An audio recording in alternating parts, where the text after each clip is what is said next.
para compreender que a nossa evolução espiritual se dirige ao infinito e ela não se circunscreve à história e ao espaço geográfico do planeta Terra. Isso é importante, porque senão a nossa fala ela fica muito amarrada, muito presa ao nosso tempo, a uma etnia, a uma língua, a uma cultura, a um país, a um movimento religioso, social, e nós perdemos a visão de conjunto. Então comentamos aqui da evolução do planeta, no prefácio do livro A Caminho da Luz, comentamos aqui sobre as inteligências divinas que dirigem a evolução dos sistemas solares, comentamos sobre o fluido cósmico, sobre a inteligência suprema do universo, que é Deus, que coordena e dirige a evolução das suas criaturas. Comentamos sobre as assembleias espirituais dos espíritos puros, que do mundo espiritual, espíritos que não mais encarnam e, portanto, têm condições de coordenarem o nosso processo reencarnatório. E depois de todo esse percurso, agora podemos falar de Evangelho e de Consolador prometido.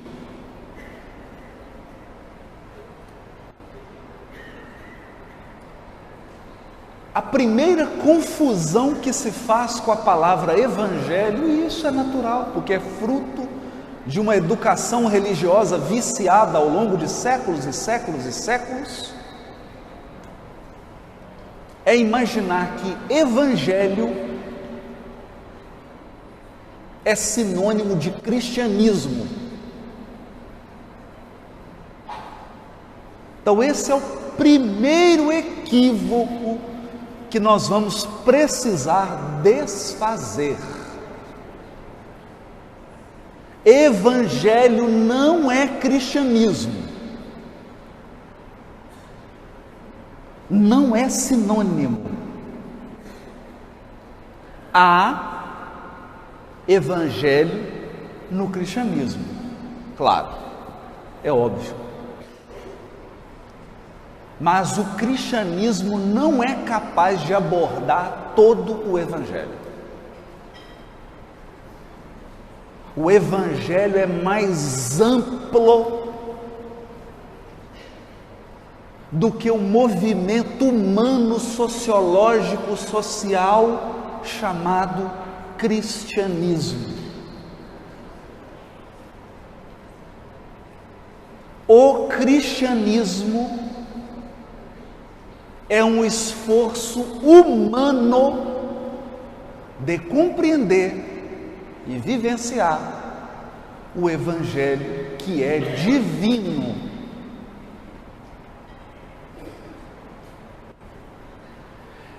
E nos primeiros tempos do cristianismo, o espírito que mais, talvez dois, né? Mas o primeiro, aquele que de pronto compreendeu todo o alcance disso, foi Paulo de Tarso, o apóstolo Paulo. Ele de pronto compreendeu que estava diante de um fenômeno, de um fato que era universal. E ele percebeu isso num tempo em que a religião era completamente étnica. A religião era bairrista. Os religiosos eram sectaristas. O que é uma religião sectarista? é igual time de futebol e partido político no Brasil.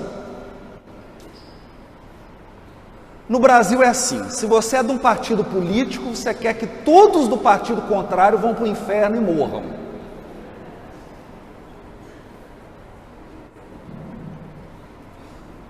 Isso se chama sectarismo, fanatismo. Porque eu não consigo ver valor no outro. E eu perco o senso de universalidade. Então Paulo vinha de uma sociedade machista, patriarcal, xenófoba, tinha ódio ao estrangeiro, e ele capta as características essenciais do Evangelho e percebe que ele deveria realizar um trabalho universalista. Porque se ele ficasse no país dele, falando a língua dele, no bairro dele, falando com os amigos de partido, ele não conseguiria de fato realizar a obra do Evangelho. E ele vai escrever na carta aos Romanos, capítulo 1, versículo 1, olha o que Paulo vai escrever. Todos os evangelistas dizem o Evangelho do Reino. O Evangelho do Reino. O que é Evangelho? Voltando à origem da palavra, Evangelho é uma boa notícia. Mas não é simplesmente uma boa notícia, eu chego em casa e falo assim, minha esposa querida, tenho uma boa notícia, tive um aumento. Não é isso. A boa notícia, o Evangelion, a boa nova, é quando o rei enviava um emissário para o povo, comunicando ao povo de uma decisão real tomada, que na visão dele era boa. Então, o arauto do rei,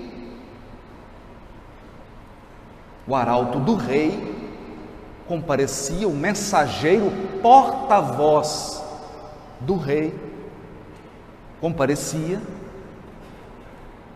e dizia: o rei pede para dizer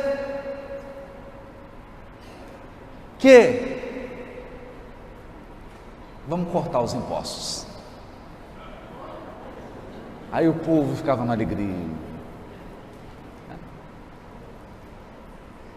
Tanto que os imperadores romanos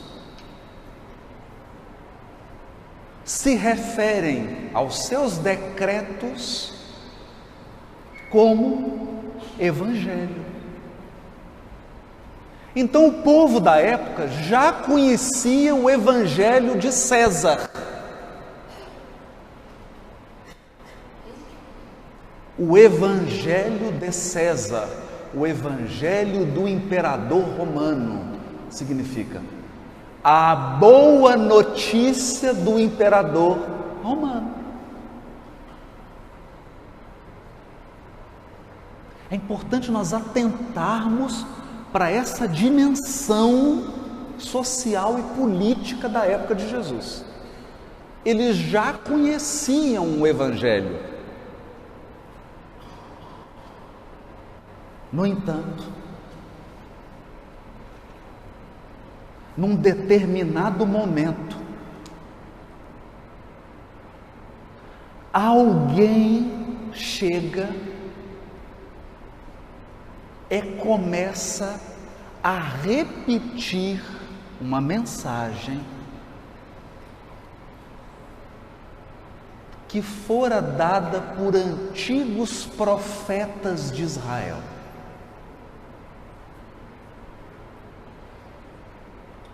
Os profetas como Isaías, Jeremias, Ezequiel e tantos outros haviam dito que um dia o próprio Deus seria o rei da terra. Então, imaginem isso. Imaginem isso. E que Deus estabeleceria um reinado sobre a terra. Esse reinado sobre a terra se chamaria o reino de Deus.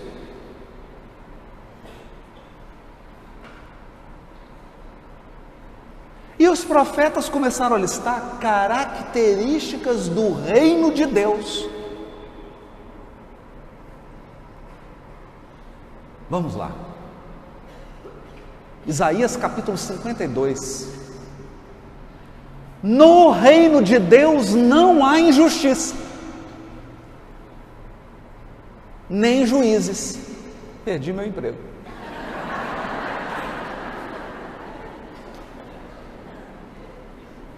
Porque o juiz é Deus, ele assume o tribunal e não haverá mais injustiça.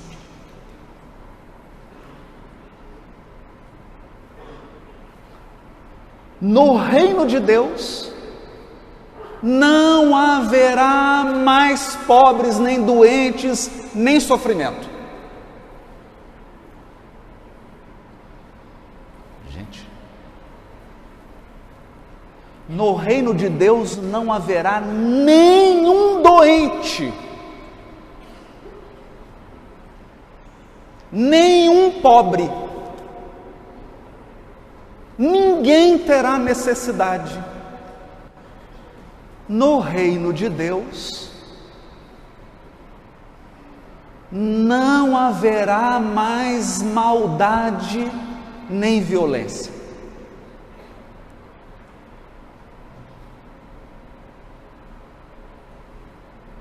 E aí começa, gente, mas que coisa é essa? Que reino é esse?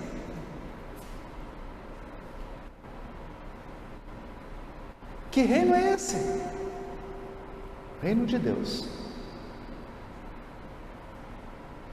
As pessoas começaram a configurar uma ideia do que seria esse reino de Deus.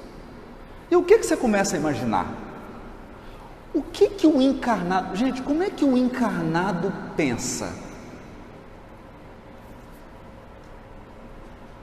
O encarnado pensa assim: vai melhorar. O que ele pensa? Vai melhorar. Eu vou ter mais recursos materiais. Porque encarnado só pensa nisso.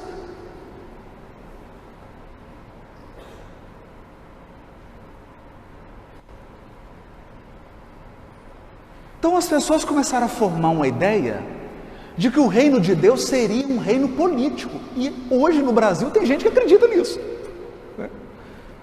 Vai chegar um político e implementar o reino de Deus no Brasil. E os judeus acreditaram nisso.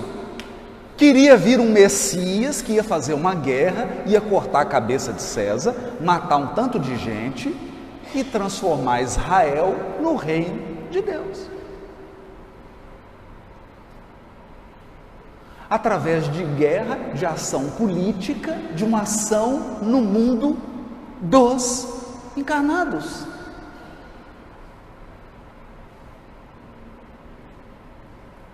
Então, materializaram o conceito de reino de Deus. Aí surge um indivíduo chamado João Batista. E esse indivíduo começa a andar nas ruas gritando: o reino de Deus está próximo. O negócio ficou. Essa notícia, o reino de Deus está próximo, é o Evangelho. Era boa notícia. A boa notícia é chegado o reino de Deus.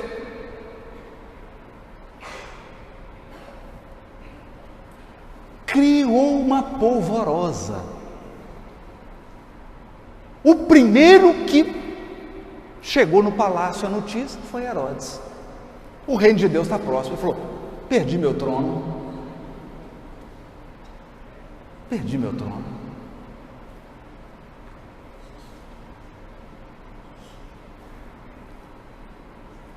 Mais tarde, essa notícia chegou em César.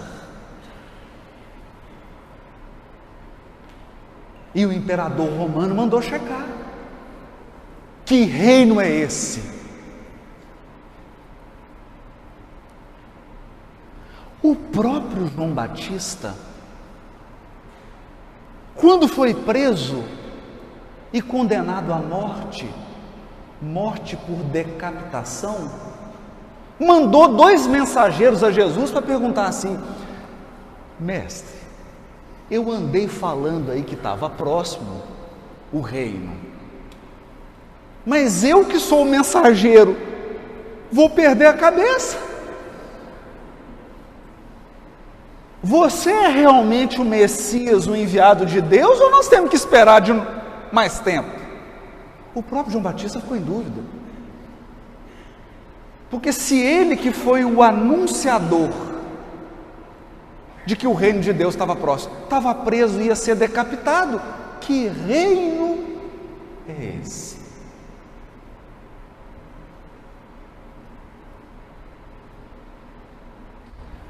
Qual a resposta Jesus dá para João Batista? Eu acho que essa resposta que hoje nós brasileiros deveríamos ouvir, no momento que nós estamos vivendo nesse país.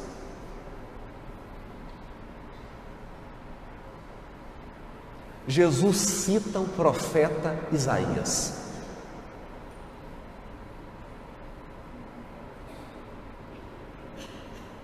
E ele diz assim: ide e anunciai, olha o tom, a João Batista, que os cegos veem, os paralíticos andam, os mortos são ressuscitados, e aos pobres é anunciado o reino de Deus.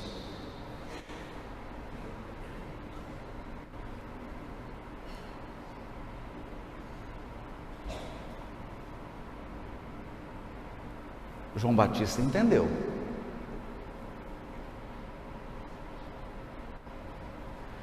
Entendeu que o reino de Deus, do qual Jesus falou o tempo todo no Evangelho. Abre depois em casa, hoje, domingo à tarde, quando você chegar em casa, abre os Evangelhos e procura toda hora que Jesus falar. Pega as falas de Jesus. Existem algumas Bíblias que já têm selecionado tudo o que Jesus disse. As Bíblias de estudo, tem lá todas as falas de Jesus. Na maioria das vezes, como é que Jesus inicia uma fala? Ele começa assim: o reino de Deus é semelhante a um grão de mostarda, que é a menor semente que existe. Ou seja, o reino de Deus é uma obra que vai demandar, é uma sementinha que vai se transformar numa grande árvore. Aí depois, lá na frente, 2000 anos depois, você vai ouvir dizer sobre a árvore do Evangelho. O reino de Deus é semelhante a um semeador que saiu a semear. O reino de Deus é semelhante a um pai de família que tinha 2 filhos. O reino de Deus é semelhante a uma mulher que perdeu uma dracma.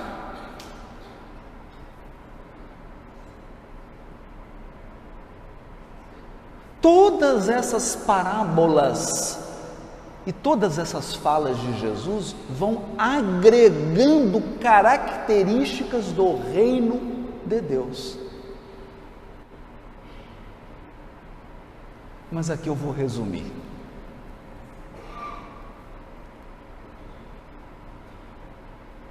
O que é o reino de Deus? Então eu vou dar dois conceitos, o raiz e o Nutella.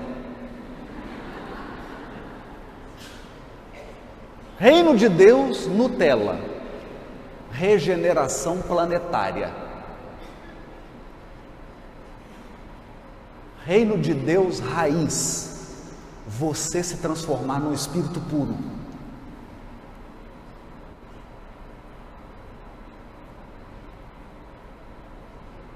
Quando você se transforma num espírito puro, está concretizado o reino de Deus em você.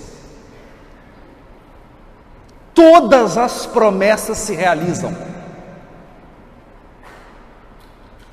Por quê? Há promessas relativas ao reino de Deus que só podem se concretizar se você se transformar no espírito puro.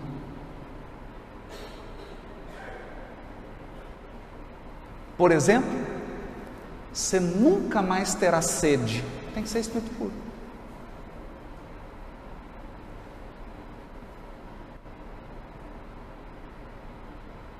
Nunca mais experimentará injustiça. Você tem que estar num mundo ditoso como espírito puro.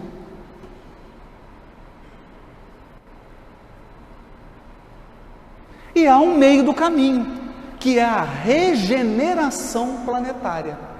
Porque o que é mundo de regeneração, conforme Kardec escreveu? O mundo de regeneração é semelhante a um doente num estado de convalescença. Gente, mundo de regeneração é igual a uma pessoa que acaba de sair de uma cirurgia cardíaca.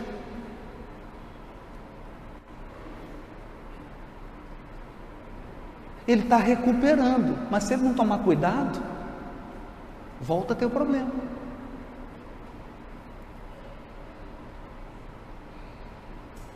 Porque o mundo de regeneração é um caminho, Kardec chama de mundo de transição, é uma transição para o mundo ditoso. É uma preparação para o mundo ditoso. Aí no mundo ditoso, aí é Isaías completo. Tudo que está narrado lá no profeta Isaías são as características de um mundo ditoso.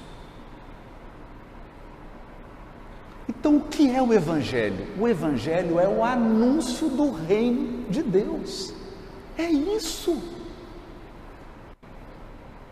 O Evangelho é anúncio, a boa notícia de que o reino de Deus está próximo. Deu para entender isso. Mas quem deu a notícia?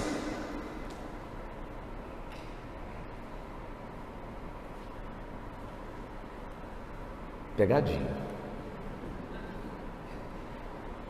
Aqui tem uma pegadinha.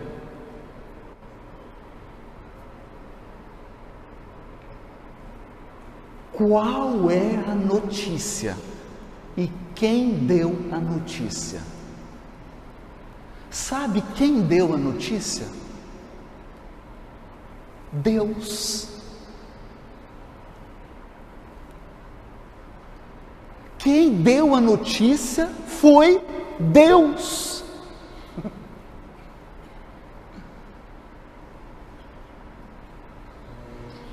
Qual é a notícia? A notícia é quem? Jesus.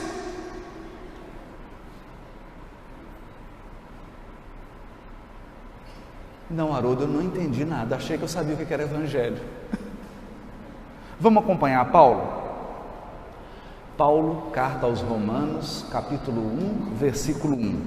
Paulo, servo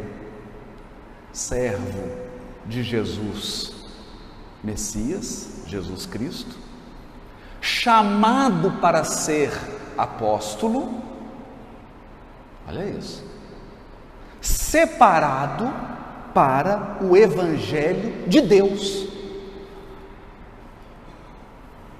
Como é que é? Evangelho de Deus? Será que essa tradução está errada? Não.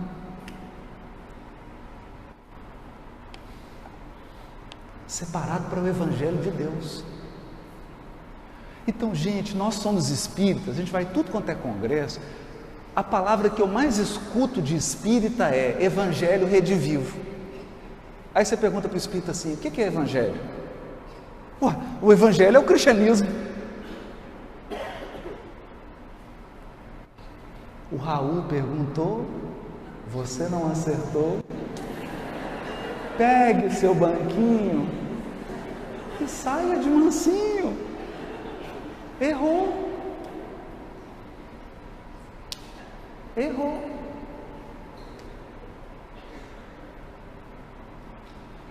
O Evangelho é de Deus.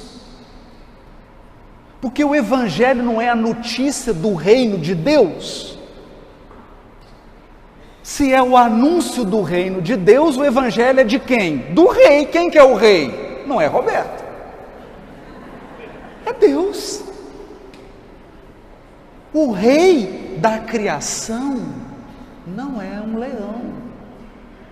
O rei da criação é a inteligência suprema que dirige o universo infinito. Agora uma pausa. Gente, se você esquecer tudo de hoje de manhã, você pode esquecer tudo. Se você esquecer tudo, eu só quero que você lembre de uma coisa. A criação é infinita. Quem dirige a criação é a inteligência suprema. O rei do universo é Deus. Ponto. Se você lembrar disso, você vai reconstruir na sua memória todo esse seminário de hoje. Então, para de pensar em terra. Para de pensar em religião judaica, religião muçulmana, evangélico, católico, espírita. Para. Amplie a sua mente.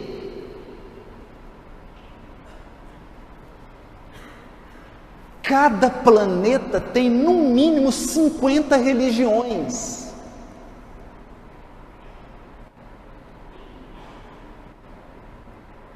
No mínimo. Cada sol tem mais ou menos 10 planetas. Só a Via Láctea tem mais de 100 bilhões de sóis. Então você imagina quantas religiões existem na Via Láctea.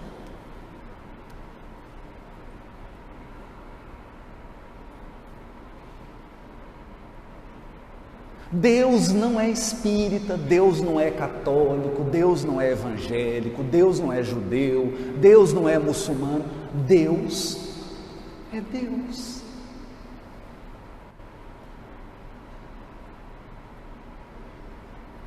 O reino de Deus,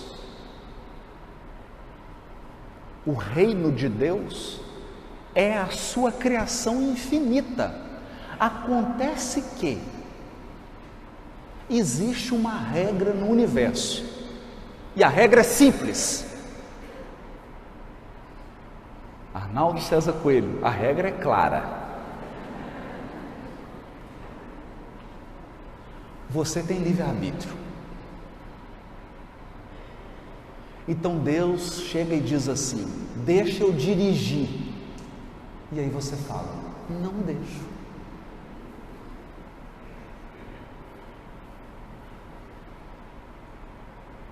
Eu dirijo.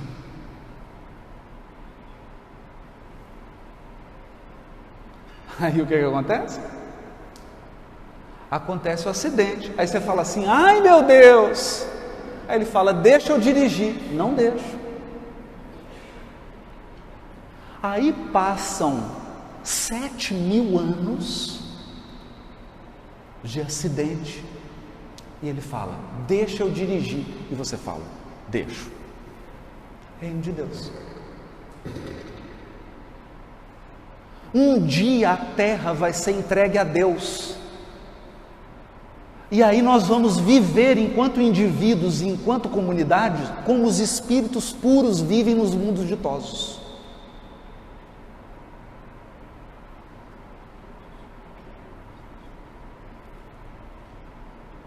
Porque até agora nós estamos vivendo do jeito que a gente quer. O reino é de seres humanos. Como é que é um reino de ser humano? Como é que é o reino do ser humano? O reino do ser humano é assim.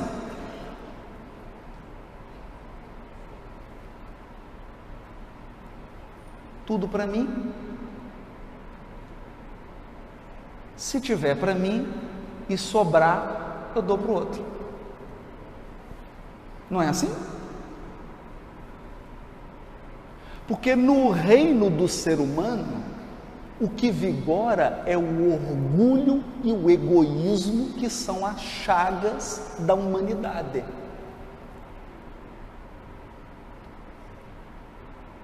Quando Deus é o rei e quando a gente permite, porque Ele só reina se nós permitirmos, livre-arbítrio, quando Ele reina, cessa o orgulho e o egoísmo. Por quê? Eu sei que se todos estão bem, eu estarei bem. Se o valor de cada um for reconhecido, o meu também será.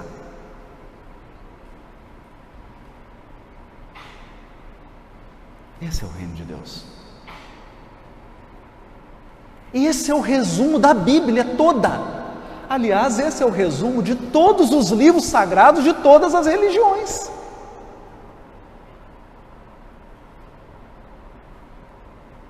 De todas.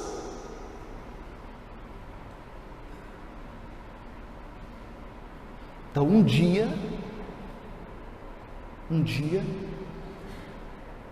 o reino de Deus vai se estabelecer na sua consciência.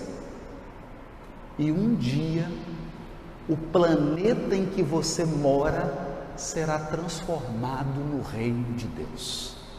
É isso. Essa é a boa notícia. Haroldo, quanto tempo vai demorar? Não sei. Por que eu não sei? Porque essa variável tempo depende do seu livre-arbítrio e do nosso livre-arbítrio planetário. Em certa medida depende. Não depende totalmente, porque Deus também não vai se curvar aos nossos caprichos. Ele tem um projeto e esse projeto segue. A escola não espera o aluno que tomou bomba. Mas depende. Essa é a mensagem. Evangelho de Deus.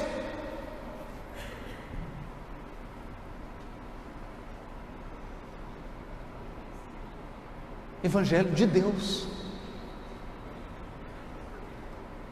Então há alguns orbes no sistema solar, alguns orbes do sistema solar em que o Evangelho de Deus já foi implementado. Aliás, gente, eu queria dar também uma outra má notícia. O único planeta do sistema solar que o reino de Deus não foi implementado ainda, adivinha qual é?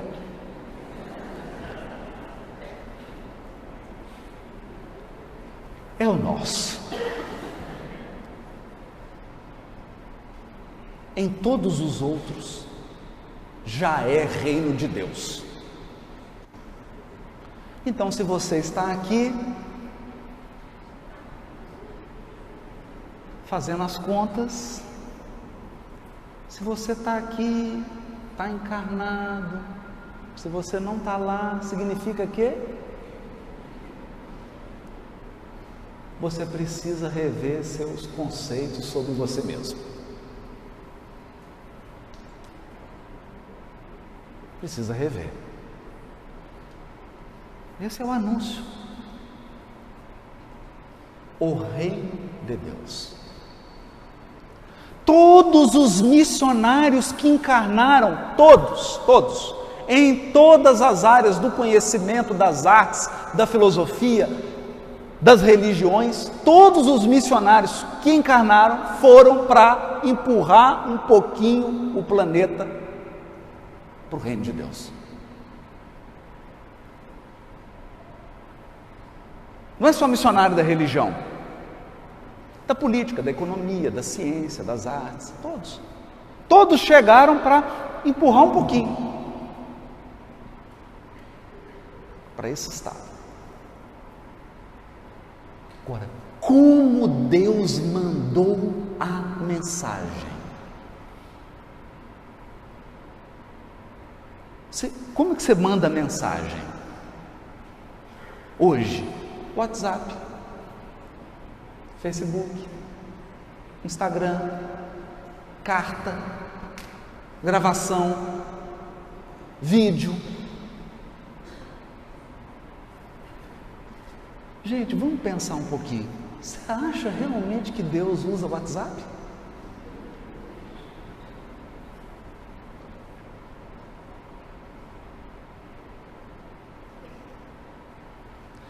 Você realmente acredita que Deus escreve?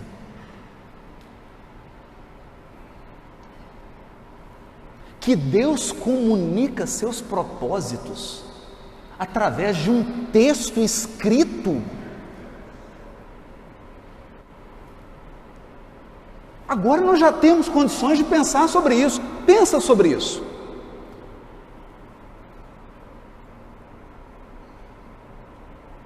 Imagina um problema.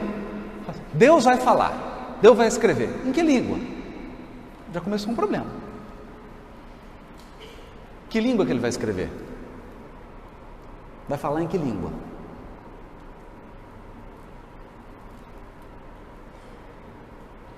Você consegue transmitir tudo o que você quer num texto? Se fosse assim, você não tinha DR com seu marido, com sua mulher. Escrevia uma carta. Vamos resolver o problema. Escrevia um bilhete, não é? Deixava, estava resolvido. Um texto escrito consegue transmitir tudo que você está sentindo, tudo que você está desejando, tudo que você pensa. Quem aqui acredita nisso? Ninguém, né? Alguém aqui acredita nisso?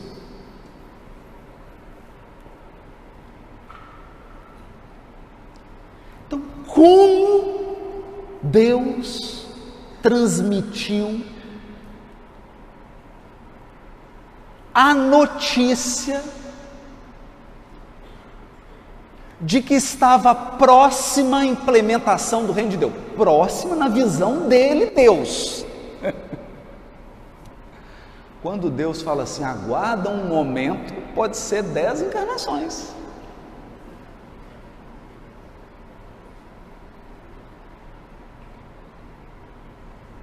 Quando Deus age na história, o tempo é da história. É o tempo histórico, não é tempo de dia. Está próximo, está pertinho, 3.000 anos. Está pertinho? Quanto tempo durou os dinossauros? 3.000 anos, está próximo, está próximo? Está próximo. Está muito próximo. Então Deus mandou a sua mensagem de uma maneira original.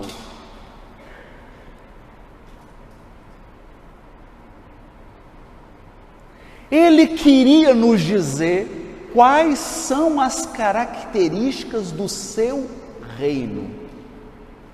Quais são as qualidades do reino de Deus? Quais são as leis do reino de Deus? Quais são as regras? Características, nuances. Aí, sabe o que ele fez?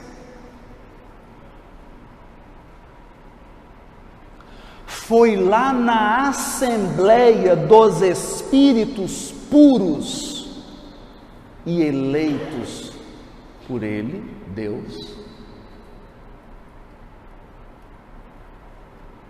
Espíritos que dirigem o sistema solar,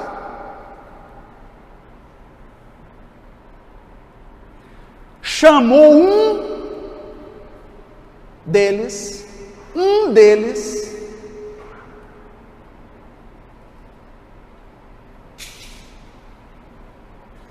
e disse assim: filho,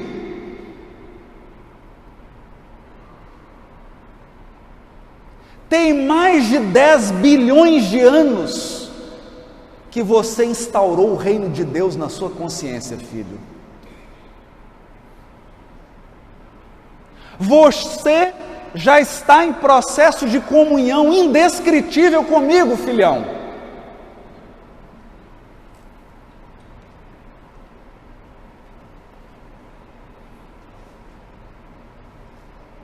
Vai lá e mostra para eles como se faz. Vai lá e mostra para eles como eu quero que as coisas sejam.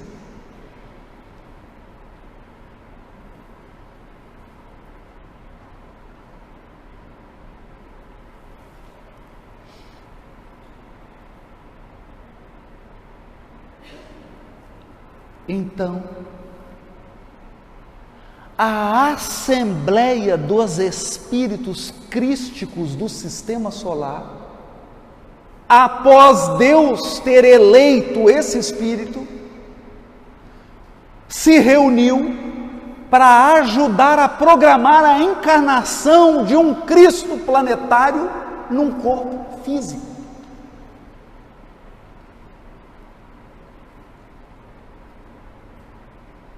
Eu não estava lá na reunião, não sei os detalhes, mas eu imagino que uma primeira pauta da Assembleia é lógico examinar.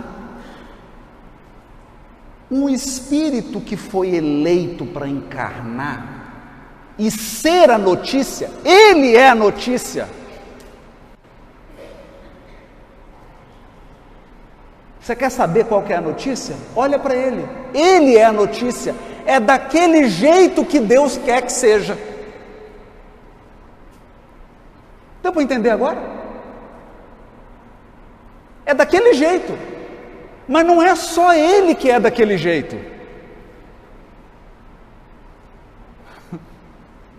Você também foi criado para ser daquele jeito que ele é.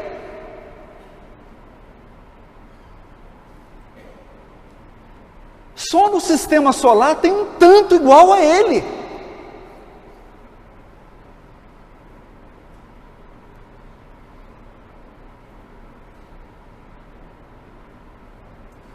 Vamos fazer uma conta simples aqui? Já que é um seminário, a gente pode se permitir essas continhas. Quem que é bom na matemática e na engenharia? Cadê os engenheiros aí, gente? Turma da engenharia aí, ninguém? Nossa senhora, quem que está com a calculadora aí?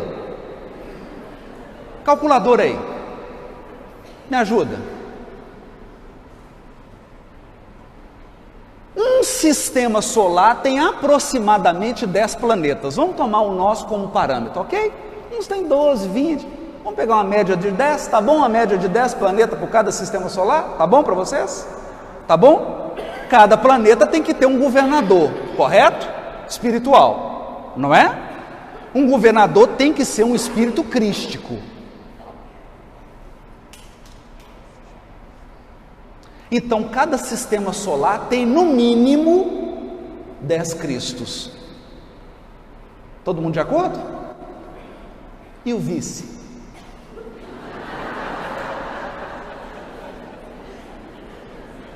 E o vice?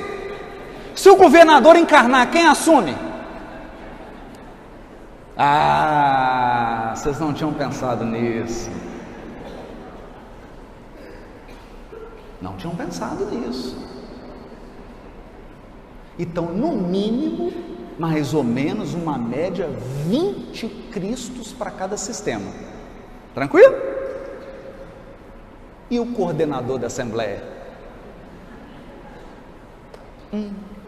21.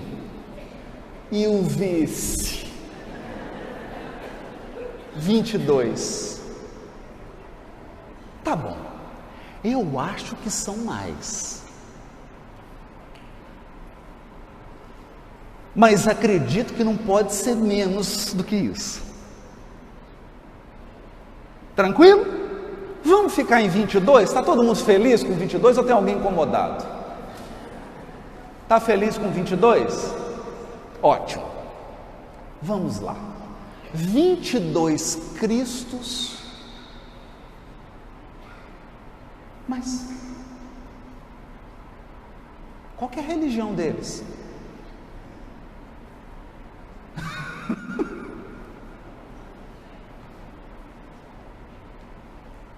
Gente, está no livro Obreiros da Vida Eterna. É a religião cósmica do amor e da sabedoria. Religião cósmica do amor e da sabedoria.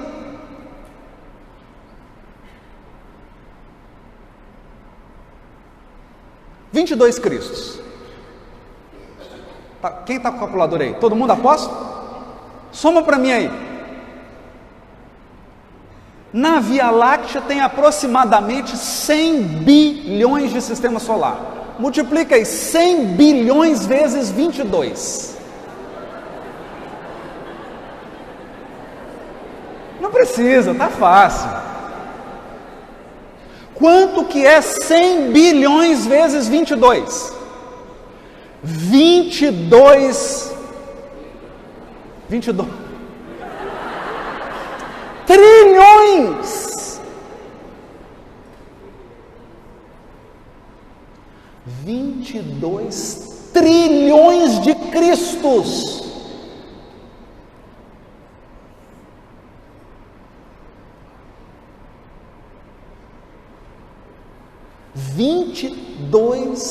Trilhões. Quantos encarnados tem na Terra?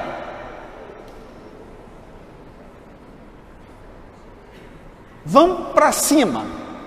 8 bilhões.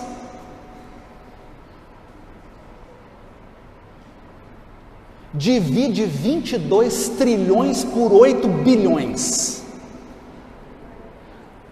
Quantas terras você enche de Cristo? Só na Via Láctea.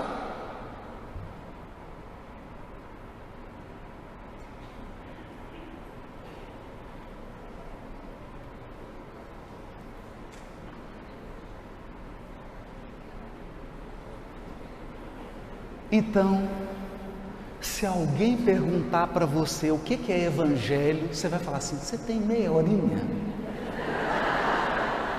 Meia hora? É só fazer umas contas aqui para te explicar. Perceberam, gente?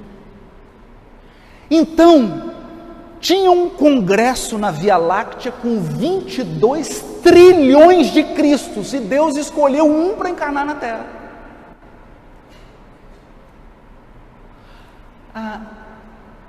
Eu não queria desanimar, não, mas eu estou falando só da Via Láctea, né? Que os cientistas estimam que tem mais ou menos 200 bilhões de galáxias. Alguém pode multiplicar aí para mim? 200 bilhões vezes 22 trilhões.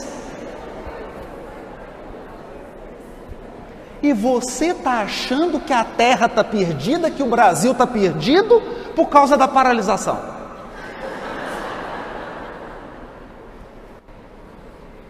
Você está achando que Deus perdeu o controle? Você realmente acredita nisso? Que 8 bilhões de pessoas podem comprometer a evolução do universo? Você acredita nisso? Para pensar.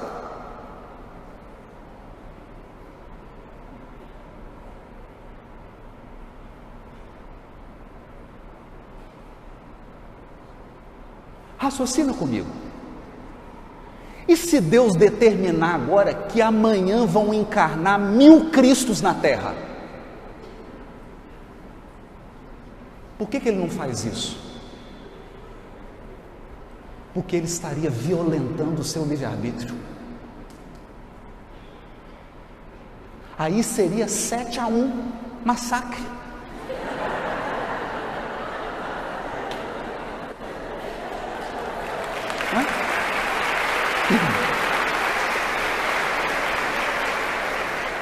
Então, o que eu estou fazendo aqui? Nós estamos raciocinando com o Espiritismo.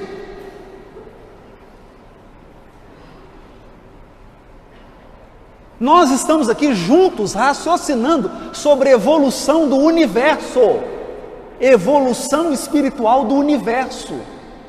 Mas por que nós estamos fazendo esse raciocínio? Porque um Cristo encarnou e disse assim, e Ele disse: o Pai me enviou. Ele não disse isso? Não está lá, Ele não disse isso, gente. Jesus não disse isso, não está lá no Evangelho de João, não está nos Evangelhos. O Pai me enviou, Ele falou, o Pai me enviou.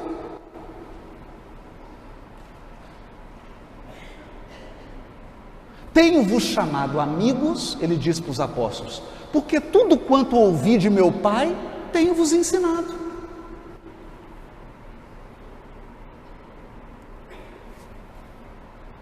Ele falou. Mas você entendeu? Não entendemos. Ele falou há 2000 anos atrás, mas nós não tínhamos condição de entender o que ele estava falando.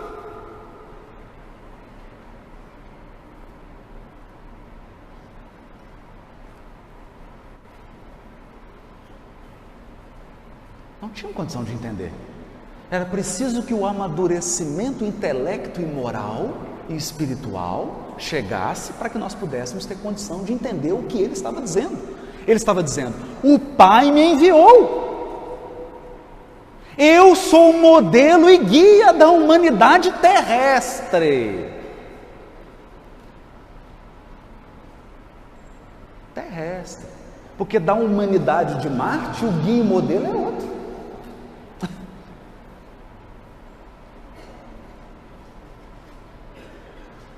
Mas eles são amigos, são da mesma assembleia, tudo amigo, gente.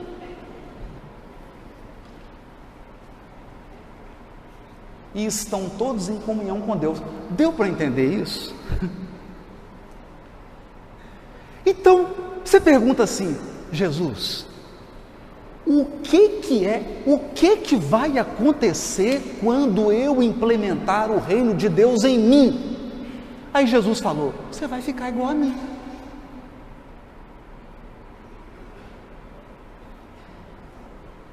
Podeis fazer tudo o que faço e muito mais. Ele não disse isso? Ele disse isso. Então o que acontece com o Espírito quando Deus implanta o reino de Deus nele? Ele vira como Jesus. Se transforma no amor, na sabedoria, na bondade, na caridade máxima. Esse é o seu destino. Quer você queira, quer você não queira. Não adianta você ficar emburrado. Você vai chegar lá.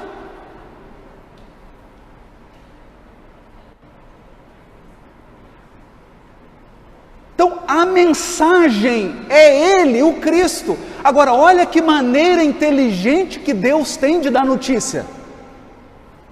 Ele não manda o WhatsApp, ele não posta no Facebook, ele não posta no Instagram, ele não escreve pergaminho, ele não escreve carta, ele manda uma consciência, um espírito imortal, e diz assim: olha para esse espírito, porque ele é tudo o que eu quero de vocês. Quem não entendeu, levanta a mão. Encarnado.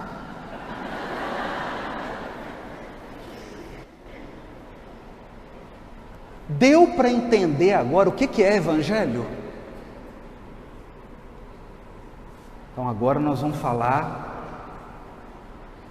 do Consolador prometido, para encerrar.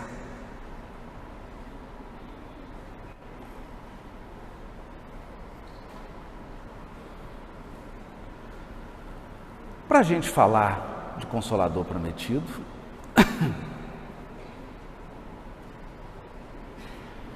eu vou pedir atenção para um parágrafo escrito por Allan Kardec no livro A Gênese, explicando por que o Espiritismo é o Consolador prometido. Porque agora nós já sabemos que reino de Deus é a boa notícia. Já sabemos que a boa notícia foi dada pelo próprio Deus. Então, ela é uma notícia para todo mundo, gente. Ela é notícia para todos os países, para todas as comunidades, para todas as etnias do planeta Terra.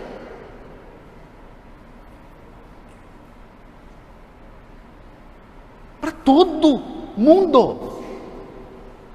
Porque a notícia é de Deus. Então é boa notícia para árabe, para judeu, para brasileiro, para muçulmano, para todo mundo. Para xamanista, para pajem. É para o planeta. E a mensagem é um espírito. Porque não dava para resumir no papel. Essa mensagem não podia ser resumida num papel. Você pode ler 1 trilhão de páginas que não vai ser suficiente. É preciso uma consciência, alguém que você olhe para ele e fala: mas não é assim, gente. Mas não é assim nas profissões. Não é assim numa profissão. Por que médico faz residência? Por que não basta ele ler livro? Por que ele tem que olhar um profissional atuando?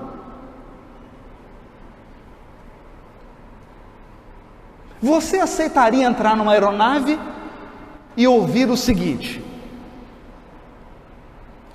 boa tarde, senhoras e senhores, aqui é o capitão falando, nunca pilotei uma aeronave,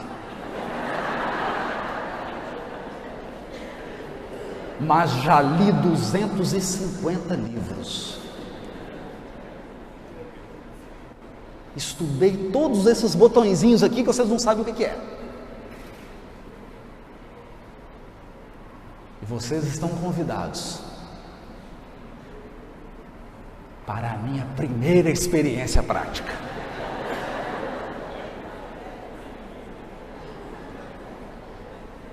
Você fica? Só se for amarrado. Você fica? Entra lá, tem um infarto, chega na mesa de cirurgia, o médico chega, fique tranquilo, esse é o meu primeiro paciente.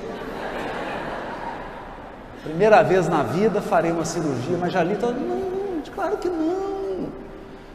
Claro que não. Os livros, a escola são uma preparação, mas você aprende mesmo quando você está do lado de alguém que já fez. Vamos entender isso. Só ensina quem já fez. Só ensina quem já fez.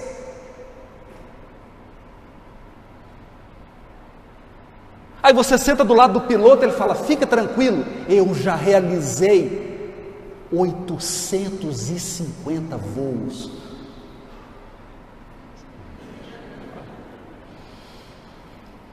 Se eu desencarnar é por vontade de Deus.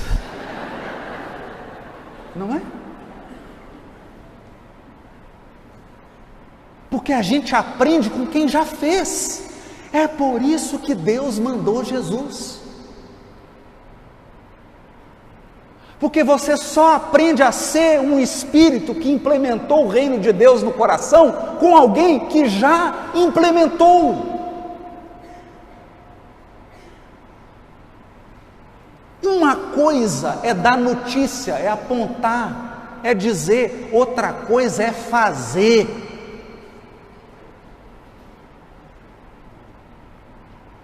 Por exemplo, Eu sei fazer qualquer prato de culinária.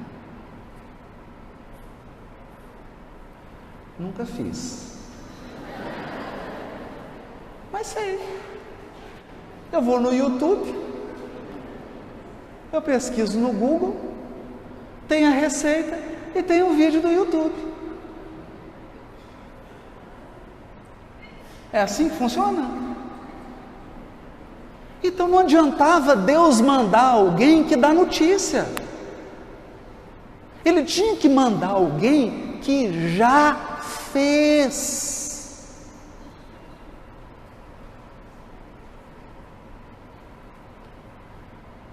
É isso. Agora, para encerrar, o Consolador prometido.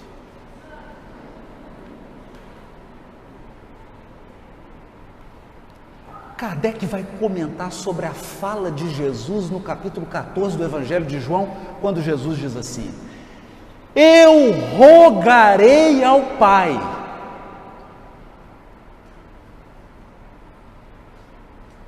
Isso é bonito, gente, porque Jesus não falou assim: quem que manda aqui? Quem que é governador? Eu vou mandar. Ele disse assim: eu vou pedir a papai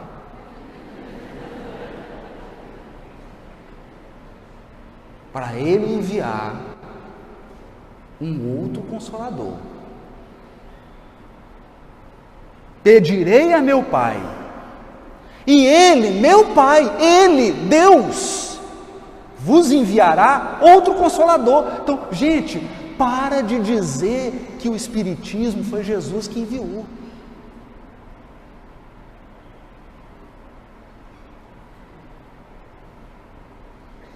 Quem enviou o Consolador prometido foi Deus.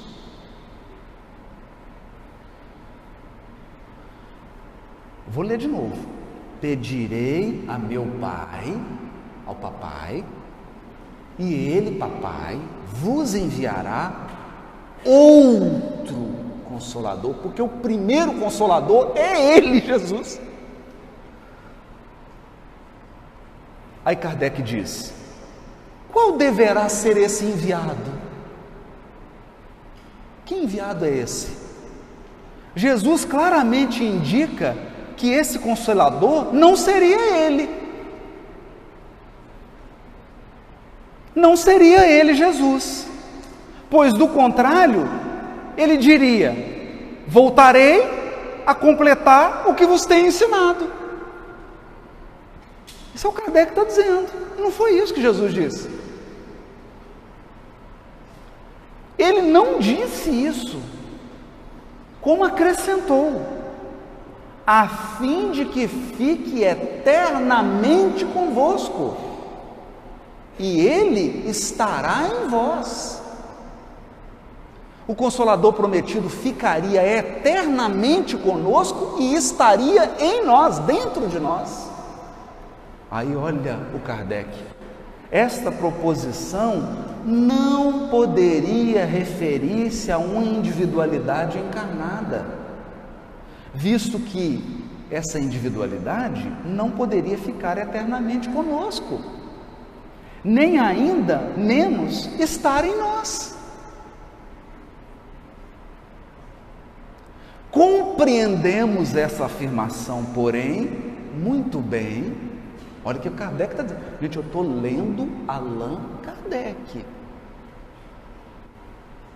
Compreendemos, porém, muito bem, como referência a uma doutrina.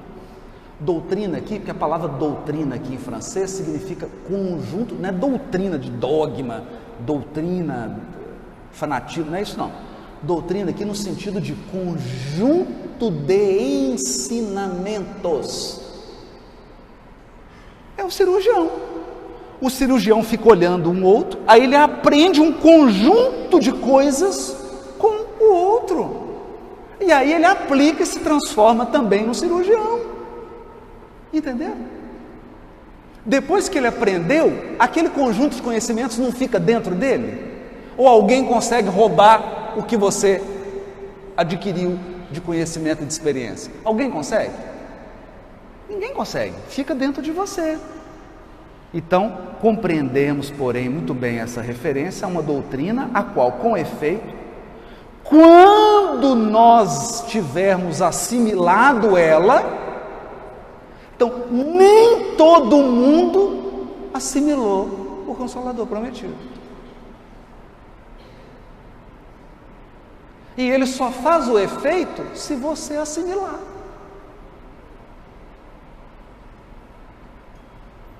Então você pode ir a 500 congressos.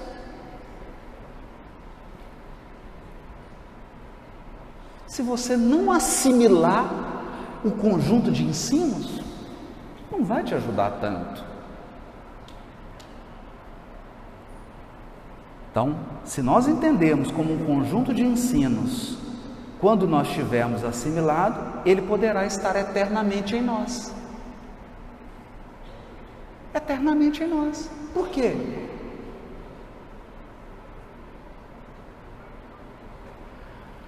Porque se o Evangelho de Deus é a pessoa de Jesus, porque é o Espírito guia e modelo, o código ético e moral que nos transforma num Cristo é o conjunto de aprendizados, de experiências e de ensinamentos para você se tornar um Cristo.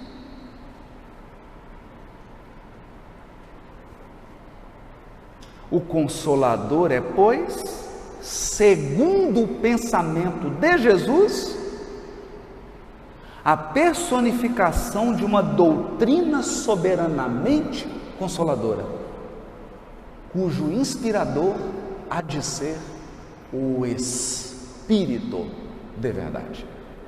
Não um encarnado, mas um Espírito.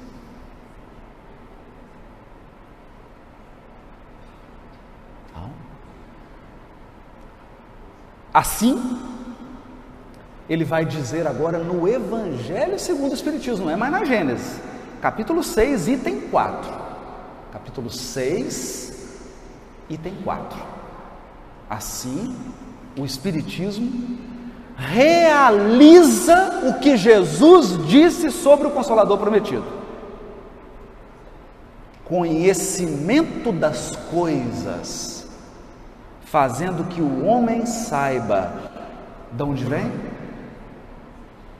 para onde vai e por que está na terra. Conhecimento das coisas. Gente, por favor. Consolador prometido é conhecimento das coisas espirituais. Consolador prometido é saber de onde vim, para onde vou, por que estou na terra.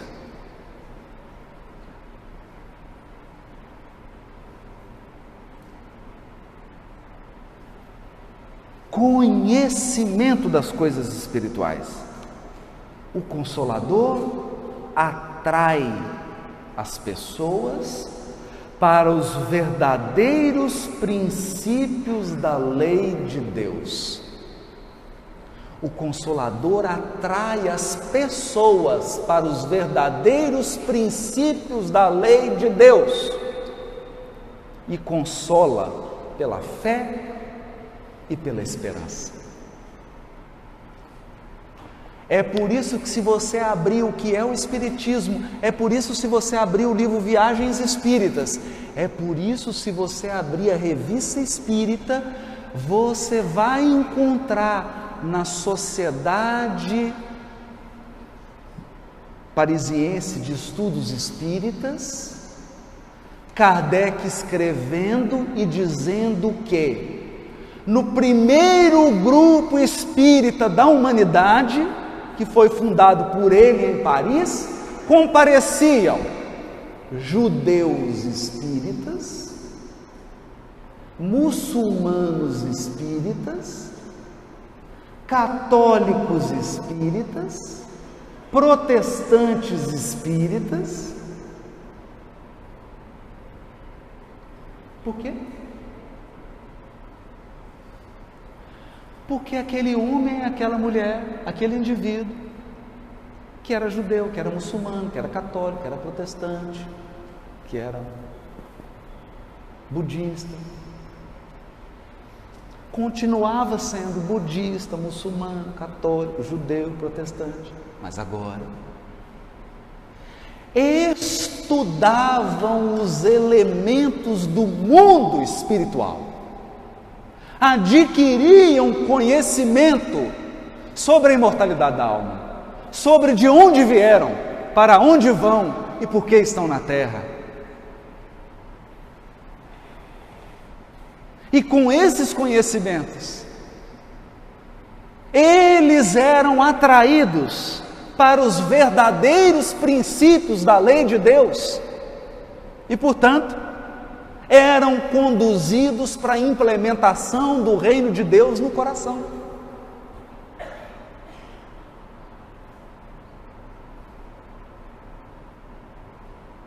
Portanto,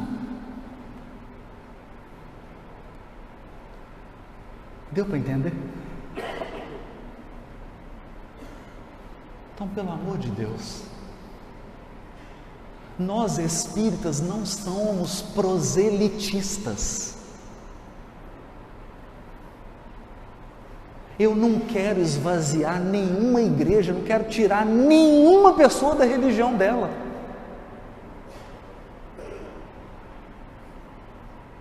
Se ela está feliz, se ela se sente bem lá, naquela comunidade, se é lá que ela está conseguindo fazer o caminho de implementação do reino de Deus no coração dela,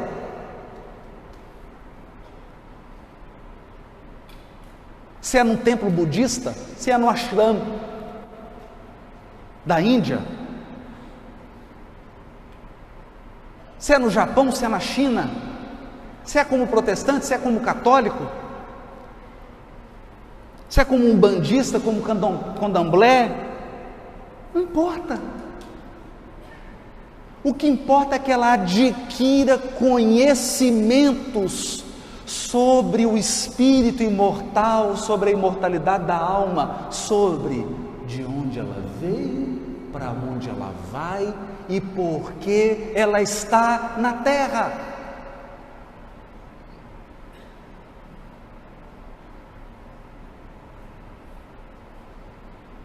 E haverá um dia que nós todos vamos poder nos sentarmos juntos e falarmos sobre as realidades do espírito imortal, sem ter necessidade de perguntar de qual religião você é.